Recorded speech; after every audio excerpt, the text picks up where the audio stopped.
Hoy, henna lang yan ha. Baka sabihin nyo tattoo yan. Ayan.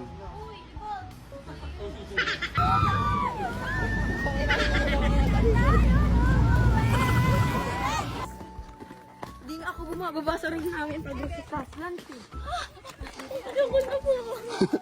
Alam niyo ba pa? Shout out idol, magkakain ka sa vlog. Tapos ano na naman ako dito? Third. Kayong dalawa na naman nasa harapan ko.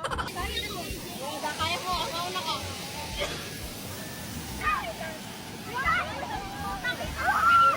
Ano na yan dun, pagkain mo. Hindi pagbalik mo, wala yan. Wala na. Konti lang. Tama ka na ba? Ayun sabi niya ng later. So,